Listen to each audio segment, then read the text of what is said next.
Alright, so today's question is, how is the president elected? When I was younger, I definitely thought that I voted. At the end of the day, they would count up every single one of those votes, and whoever got the most votes would win the presidency. But it's a little more complicated than that, and the United States actually uses a process called the Electoral College to elect the president.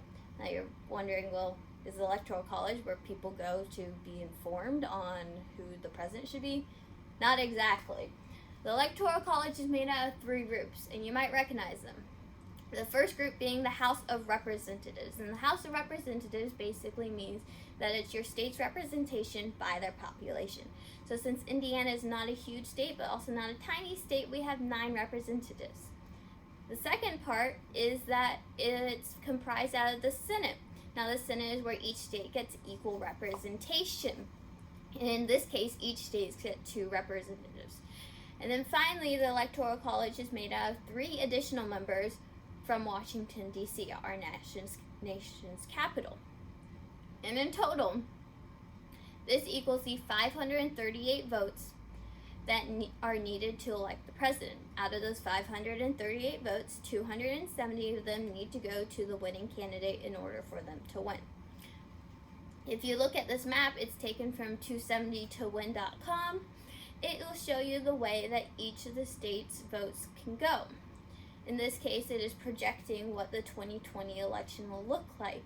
And it's a fun interactive website where you can go and see how exactly like the state of California's representatives can change the entirety of the election, because they have 55 representatives. And that's a lot of votes. So, you're probably wondering, where does my vote come in? Well, it's important that you vote, because your vote matters. So the first thing you got to do is go out and vote in your state. Then, with your vote, it will inform your representatives as to who you want them to vote for presidency. And once you finish voting, your representative will know how your state feels on the issue, on the candidates. So then they will take their votes into this big meeting with all the other representatives from other states to ultimately decide who should be president.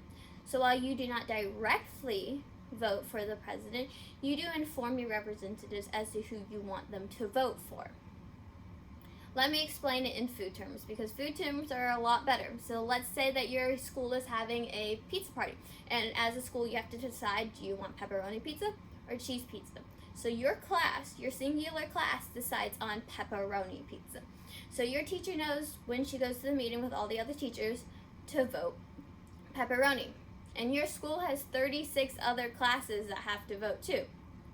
So in the teachers' meeting, your teacher will cast her vote for pepperoni pizza. But only 15 other teachers/classes want pepperoni pizza. So that means 20 other classes wanted cheese pizza. In the end, your vote did matter, as it did help your teacher decide to pick pepperoni pizza. However, it wasn't the majority vote within your school, so cheese pizza wins. And this is how the Electoral College works.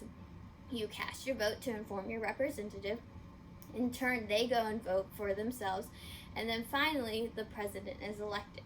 Now, things to remember. These are the things that you need to remember. The people do not directly vote for the president. Instead, they vote for the representatives as to who they want them to vote for. Second, this process is called the Electoral College. And thirdly, your vote still matters. So vote when you turn 18. Make sure to register to vote and tell everyone to vote, because it's a part of democracy.